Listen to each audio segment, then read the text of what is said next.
आप कितना डिस्टेंस बैठते हो स्टीयरिंग से। नाउ फॉर एग्जांपल मैं अभी काफ़ी दूर बैठा हूँ स्टीयरिंग से and I can easily manoeuvre the vehicle. Now कुछ ड्राइवर्स ऐसे होते हैं, पर्टिकुलरली जो वुमेन ड्राइवर्स होते हैं, जो फीमेल ड्राइवर्स होते हैं, they tend to sit very close to the steering wheel. या फिर कोई शॉर्ट पीपल्स हैं जो एवरेज हाइट से थोड़े से शॉर्ट रहते हैं, वो भी कोशिश करते हैं कि हम स्टीयरिंग के काफ़ी क्लोज रहें और इवेंचुअली वो उनके ड्राइविंग हैबिट में इनकॉर्पोरेट हो जाता है और वैसे ही वो ड्राइव करते हैं। नाउ इसमें प्रॉब्लम क्या होता है, जब पहले collapsible steering wheel I mean steering column नहीं था, तब कोई एक्सीडेंट होता था तो जो स्टीयरिंग कॉलम है वो इंट्रूड कर जाता था, पूरा कैबिन के अंदर ही रहता है, वो पूरा इंट्रूड करके वो जो ड्राइवर है उसको इंजूर करता था। For that reason the OEM started making collapsible steering column, जिसमें इम्पैक्ट आते ही जब आपका फ्रंट पार्ट ऑफ द सेसी है वो इम्पैक्ट लेता है, फिर आपके इंजन पे मेजर इम्पैक्ट आता है, उसके बाद जो भी बीम्स वगैरह है वो इम्पैक्ट लेते हैं और इवेंचुअली जब केबिन के ए पिलर तक आता है, बिफोर ए पिलर आपका steering column comes into action और वहाँ पे इम्पैक्ट, उससे फिर वो इम्पैक्ट ट्रांसफ़र नहीं होता, वो ज़्यादातर इम्पैक्ट एब्जॉर्व कर लेता है, स्टीयरिंग कॉलम डिस्ट्रॉय हो जाते हैं, वो टूट जाता है, जिसके वजह से आपका ये जो स्टीयरिंग है वो आपको it will not kill you, it will not affect you. तो ये है आपका कोलैप्सिबल स्टीयरिंग व्हील। अच्छा, अभी आपका कोलैप्सिबल स्टीयरिंग व्हील है, नॉन कोलैप्सिबल स्टीयरिंग व्हील तो ख़त्म हो गया है, but now the silent killer is the airbags. Airbags 360 या फिर 320 टू 360 किलोमीटर पर आवर की स्पीड पे डिप्लॉय होते हैं, विच इज़ लाइक इंस्टेंटली वो डिप्लॉय होंगे। आप अगर ह्यूमन रिएक्शन टाइम के हिसाब से देखेंगे तो it is close to instant. Now जब 360 किलोमीटर पर आवर की स्पीड पे आपके सामने एक्सप्लोजन होता है, आप एक एक्सीडेंट को फ्रेम बाय फ्रेम समझने का ट्राई करें। जैसे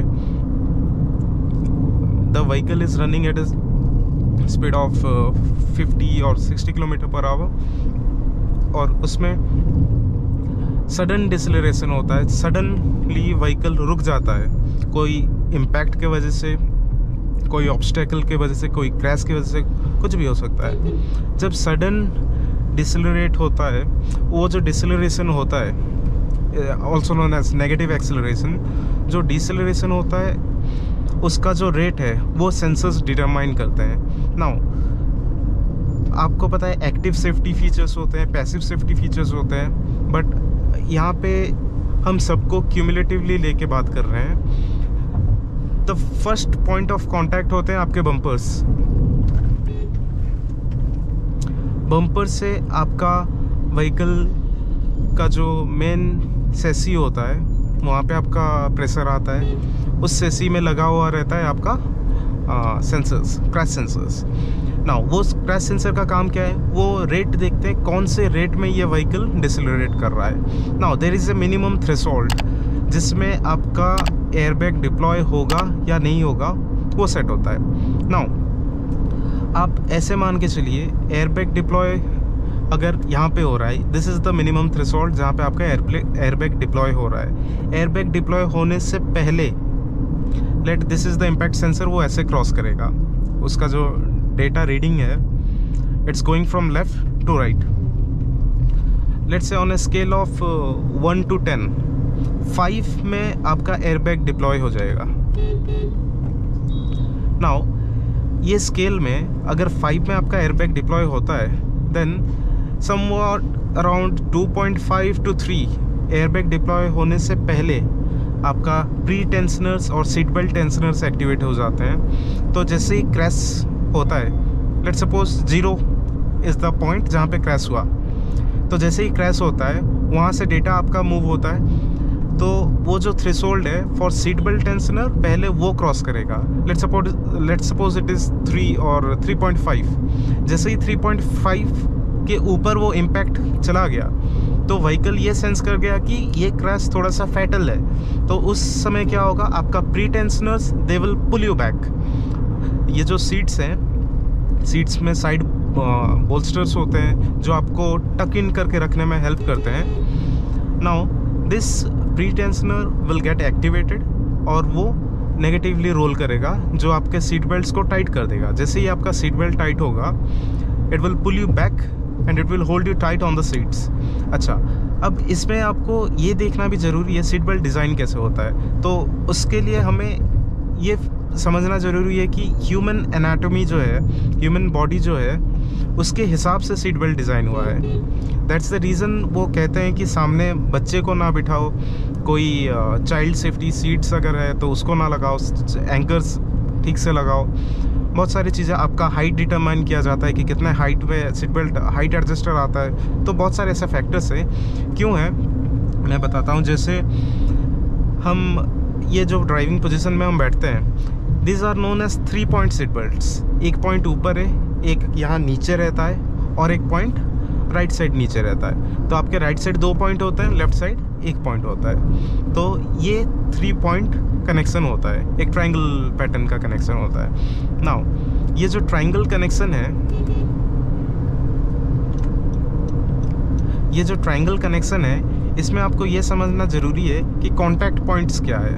the first contact point is your collar bone. आपका ये जो सामने का बोन है, it is generally little bit stronger, तो वहाँ पे आपका पहला कॉन्टैक्ट होता है। And the most strongest part of your body is the hip, जहाँ पे हम बेल्ट पहनते हैं, पैंट का बेल्ट पहनते हैं। तो आपको जो इम्पैक्ट होगा वो आपके पेल्विक में होगा, द पेल्विक ग्रिडल में। नाउ पेल्विक ग्रिडल एक काफ़ी आप देख सकते हो, it's in the middle of the body. 2 torso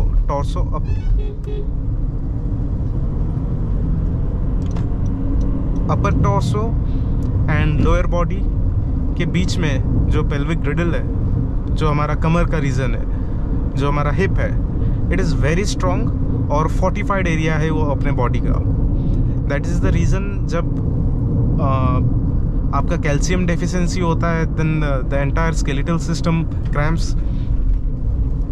तो पेल्विक रीजन आप अगर फिजिक्स के हिसाब से देखते हो तो भी वो सेंटर ऑफ ग्रेविटी के जैसे ही आता है। तो काफ़ी स्ट्रॉन्ग रीज़न होता है वहाँ पे, और उसी रीज़न को सजेस्ट किया जाता है कि keep your seat belt on that particular reason. उससे बेल्ट को आप ऊपर ना करें, जहाँ पे आपका बेली है, जहाँ पे आपका इंटेस्टाइन्स है, जहाँ पे और ऊपर करते हो देन स्टोमक आ जाता है। और ज़्यादा नीचे आप उसको वैसे भी कर नहीं सकते हो, पर्टिकुलरली उसको ऊपर ना करें। ये वही जगह था शायद, आगे है। तो ये चीज़ ध्यान दें। The general rule of thumb, जहाँ पे आपका पेल्विक ग्रिडल है, place your seat belt aligning to that. और उसके बाद आप लैच ठीक से लगाए बेल्ट का, बेल्ट इज़ फर्मली फिक्स्ड। तो अब हम चलते हैं क्या होता है उसके प्रोसेस में। The belt retracts, it will pull you back to the seats. Now अगर जो इम्पैक्ट का मैग्नीट्यूड था वो अगर 3 के बाद सीज हो जाता है और वो 5 तक नहीं आता है, then your seat then your airbags will not deploy, क्योंकि व्हीकल समझ गया। ओके पता नहीं चला, वैसे काफ़ी खड्डा है, क्योंकि व्हीकल समझ जाता है कि जो इम्पैक्ट आया है उसके लिए इतना ज़्यादा सेफ्टी प्रिकॉशन लेने का ज़रूरत नहीं है। Merely the seat belt will save you from the crash.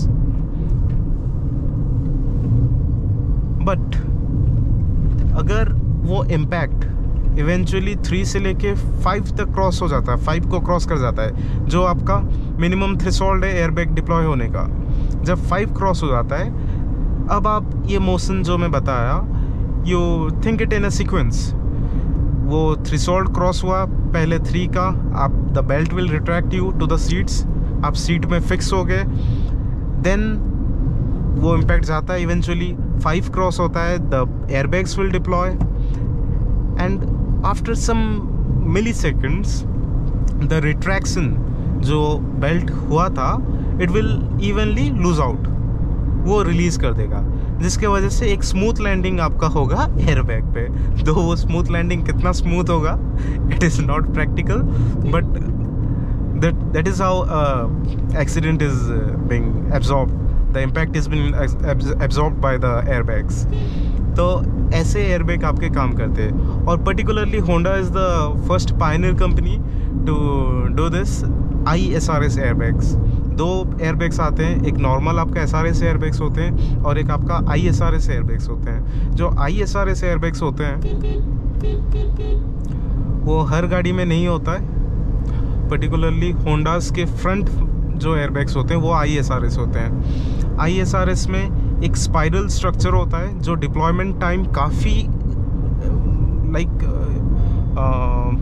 बहुत अप टू 50 टाइम्स को रिड्यूस कर देता है, और वो क्विक डिप्लॉयमेंट होता है। डिप्लॉयमेंट होने के बाद जो लैंडिंग होता है उसके बाद इवेंचुअली वहाँ पे एक वेल्व रेगुलेटर होता है आपके ISRS एयरबैग के पीछे। वो वेल्व जितने गैसेस बिल्डअप हुए हैं उसको कुछ समय तक होल्ड करता है, फिर जाके वो धीरे से वो वेल्व रेगुलेट करके गैसेस को रिलीज़ करता है, फिर एयरबैग आपका बंद होता है। नाउ ये सेम चीज़ कन्वेंशनल एयरबैग्स में नहीं होता है। कन्वेंशनल एयरबैग्स में जैसे ही एक्सप्लोजन हुआ फिर वो तुरंत से डिफ्लेट भी हो जाते हैं, इन्फ्लेट होते हैं फिर तुरंत डिफ्लेट होते हैं। बट ISRS एयरबैग्स में इन्फ्लेट होता है, the gases are regulated through a regulator inside the airbag. फिर after some time it will withhold the gases for some time, फिर वो eventually वो gases को release करता है। तो इसके वजह से डिप्लॉयमेंट टाइम कम होने का रीज़न उसमें एक होंडा का पेटेंटेड एक टेक्नोलॉजी है जो स्पाइरल स्ट्रक्चर में आता है, और उसका साइज थोड़ा सा ज़्यादा कवर करता है, और